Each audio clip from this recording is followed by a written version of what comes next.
Hello sweet friends, welcome back to my channel. I'm Rachel and this is Rock City Cookies. Today's video is a tutorial of 7 different designs for a tie-dye birthday theme. This first design is a plaque with the birthday girl's name on it.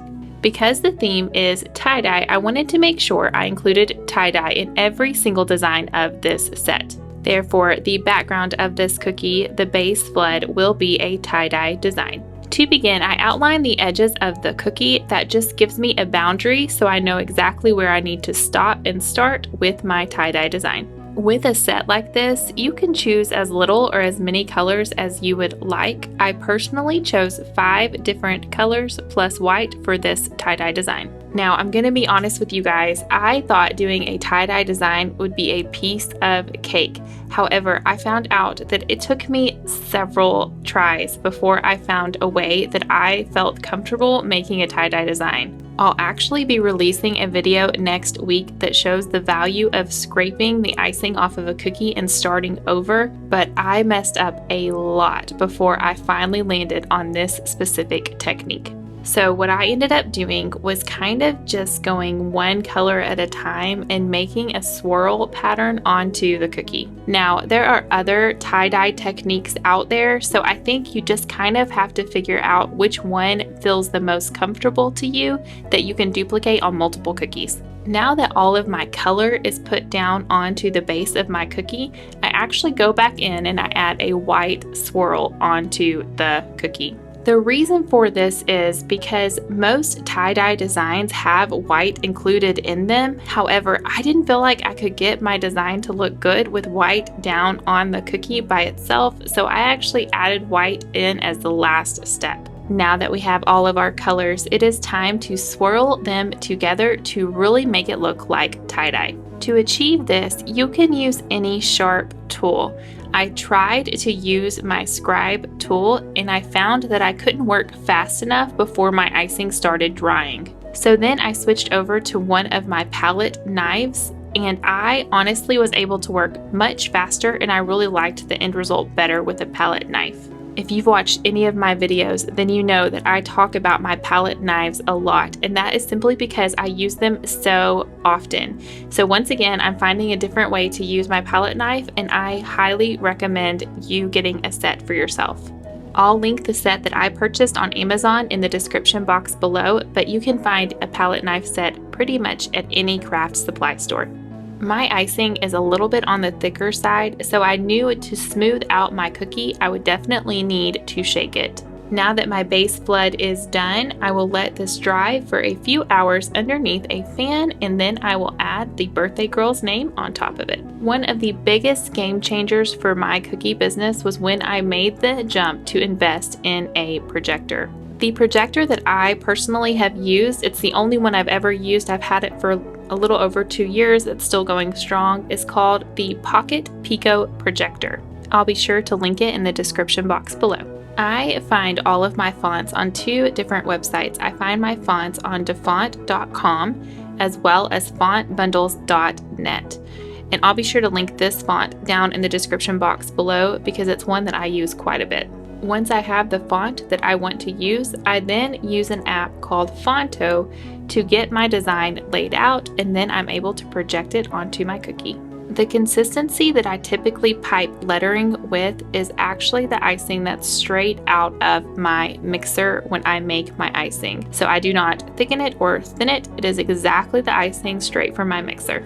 And that's it. The first design is completely done. Since this was for a tie-dye birthday party, I was inspired by the marble cakes that a lot of bakers use, and so I wanted to try to put that onto a cookie.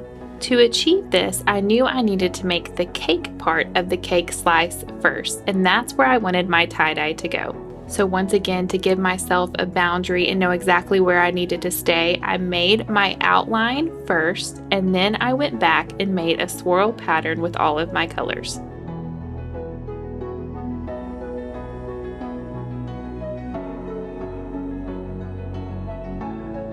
After all the colors are on, I then go back once again and add my white on top in a swirl pattern. With your palette knife, go ahead and combine your colors together by dragging your icing out from the middle. Now, since this is such a small area, it's not going to look perfect, but it doesn't have to in order to get a really cool end result. I also ended up doing a final swirl with my palette knife just to blend it a little bit better. Because this is a cake slice, I wanted to add some texture to the cake part of this cookie. I was able to do so by sprinkling on some white granulated sugar on top of my wet icing. With a dry paintbrush, remove any of the excess sugar on the cookie so that you can continue to pipe on the remainder of the icing. After the cake has dried a little bit, it's now time to frost our cake slice. Outline the top portion of the cake as well as the middle so that you can pipe some flood icing in between your cake slices as well as on top of the cake. If your icing is a little bit on the thick side like mine, you may have to use your scribe tool to help smooth out the icing as well as to pop any air bubbles. Because I like to repeat designs inside of a set, I knew I was going to be doing a rainbow which would have some clouds.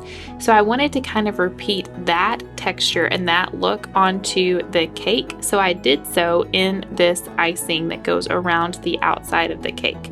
Once the icing was on the cake, I then added sprinkles by using icing that was the exact same colors that were found in the tie-dye.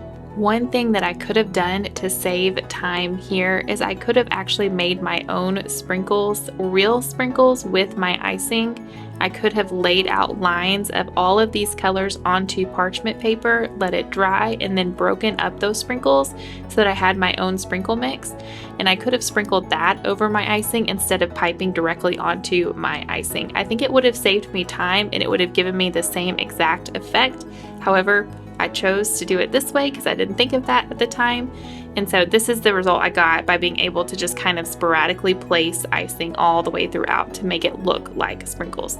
Okay, design number 2 is done. Let's move on to the third design. Now, I've already talked about the fact that I messed up a lot on these cookies, and this is a great example of that. You see here that the cookie looks stained. That is because I had previously messed up on this exact cookie and I had to scrape it and start over. If you have no idea what I mean by scraping cookies, be sure to tune in next week as I explain all about it. Now, this third design is going to be the birthday girl's birthday number. So Addison was turning 9. So I knew I wanted to include that in one of the cookies in the designs. So this is it. This will be a tie-dye background with the number 9 on top. And we will be following the same technique as we did before. Now, when making the tie-dye pattern that looks a little bit like a web, you can actually just go around the cookie one time. I think the tie-dye pattern going around once looks great. I just for some reason decided to do a tighter pattern, so I went back around the cookie a second time, but really going around once gives a really great tie-dye technique. Now that I'm done dragging my palette knife through my icing, I pick up my cookie to shake it to smooth it out. Now, since my icing is a little bit on the thicker side, I definitely have to shake a little bit more vigorously. Just make sure you have a good handle on your cookie so it doesn't fall. After the icing on the cookie has dried long enough that I can pick up the cookie without having to worry about the icing cracking, I then pipe on the number 9 using the same exact font that I wrote her name in on the first design. After I've piped on the 9, I then add a squiggly line to the area that I'm going to come back and flood. This step helps to prevent cratering as well as keeps your icing nice and puffy. I then use my scribe tool and carefully smooth out my icing, trying to not incorporate any air into the icing as I'm doing so. Okay, we are done with the third design. Our next design is a fun and funky heart. I adore this cookie cutter that is from Kaleido Cuts, and I'll be sure and link this cookie cutter as well as all of the other cookie cutters in the description box below. But this particular cookie cutter I don't get to use often enough, and I love it so much. To begin, you are going to want to outline the middle of the heart. Now the bumps will be scallops, so you just kind of have to use your imagination and figure out where exactly you want your outline to go. For this design, the tie-dye will be in the center of the heart. Since it's again a smaller size, you will be limited on how much you can do here, but just try to make sure you get all of your colors included in the heart.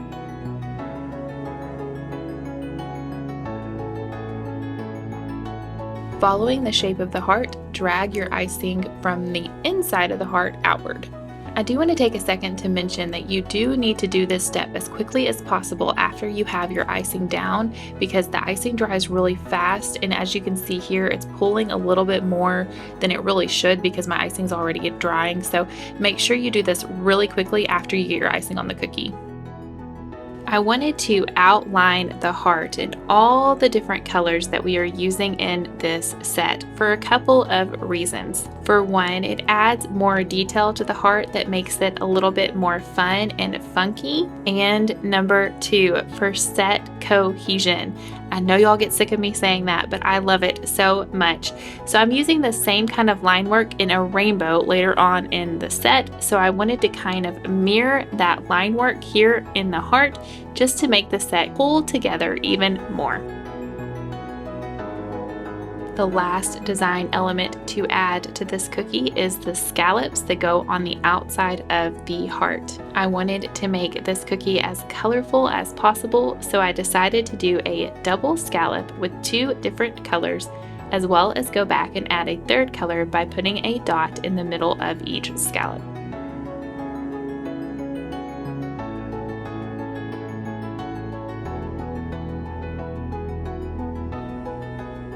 The cute and funky heart is complete.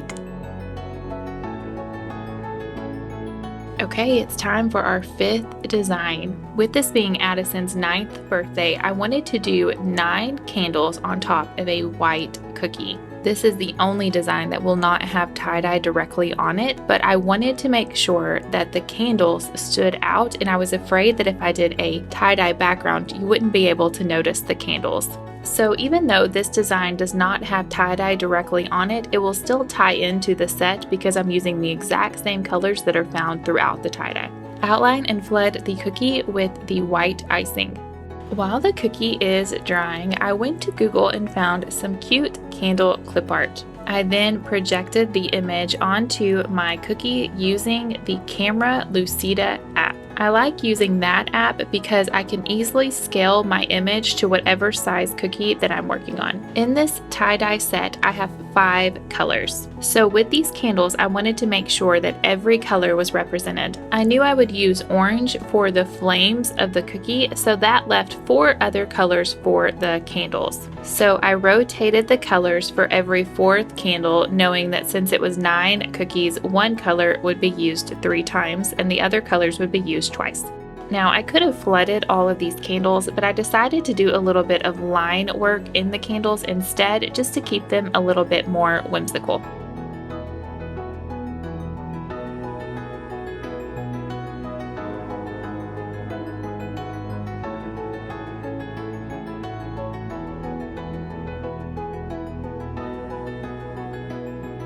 The final step for this cookie is to add the flames. To accomplish this, you are going to create a dot of icing above each candle. Once your dot of icing is as thick as you would like for it to be, release pressure from your icing bag and pull the bag upward to create a point for your flame. Repeat the process for all 9 candles, and then that is it. The 5th design is done.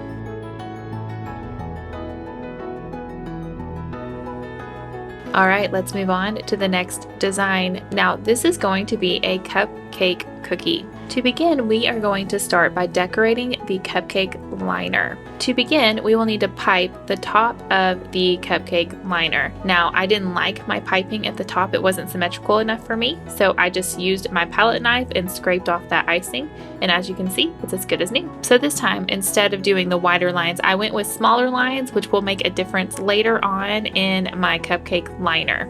Finish outlining the bottom of your cookie, and now we are ready to add some tie-dye. Following the same technique as we have before, create a swirl pattern with all of your colors and then drag your icing with your palette knife.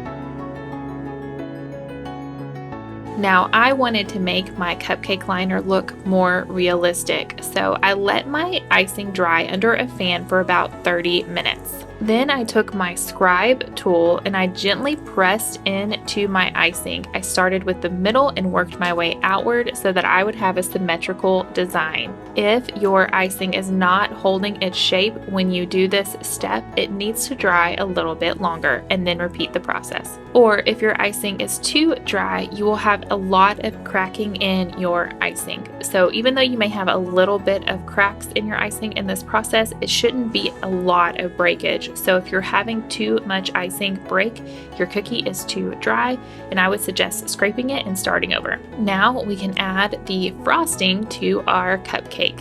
Now there's no rhyme or reason to my pattern here. I just wanted to make it fluffy, so I went back and forth in different directions. The final step for our cupcake cookie is to add the sprinkles. Now we did these sprinkles on the cake cookie, so one more way to add that set cohesion, and I just randomly placed each color sprinkles all throughout the cupcake's icing.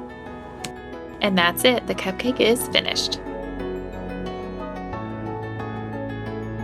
Okay, we've made it to our final design, and this design is a rainbow cookie. The rainbow itself will be tie-dye, so outline where you want the rainbow to go on your cookie and complete the tie-dye design.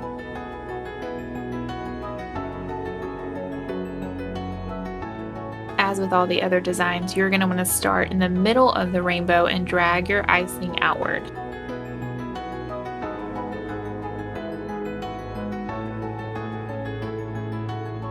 After the icing has dried, it's time to add some line work on top of the rainbow. Now, this is very similar to the line work that we did earlier on the fun and funky heart. So I want to make sure to include all 5 colors. So to make sure there's plenty of room for all the colors, I start with doing 1 color on the bottom, 1 color on the top, then I go back in with a 3rd color and split the difference and go down the middle of those 2 colors. And then I come back with my final 2 colors and go in between the lines of the other 3 colors. So that makes sure that I fit all 5 colors onto the cookie without having to worry about spacing issues. I then added a cute little heart in the middle of the rainbow. Now again, I use my palette knife so much, and one of the ways I do is to help me clean up little edges that I don't like. So it's real simple to just take my knife and clean up the heart just a little bit. The final step for our rainbow is to add some fluffy clouds.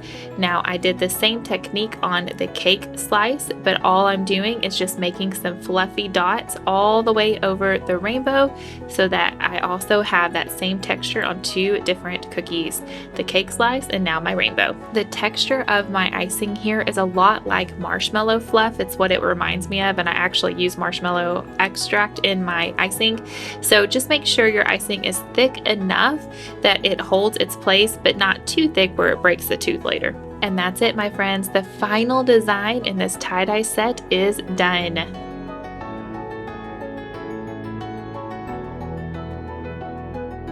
Before I say goodbye, I thought I would give you a little bit of behind the scenes of my cookies once they're complete. Now, my cookies always dry on a tin pan cookie rack. I do like them to stay on silicone mats as they dry, and they always dry in front of a fan. And I'll be sure to link all of these things down in the description box below. Now that they are dry, they are ready to be heat sealed and sent out the door with the customer. All right, sweet friends, that's it. Thank you so much for watching. Like and subscribe down below, and I'll see you in the next one.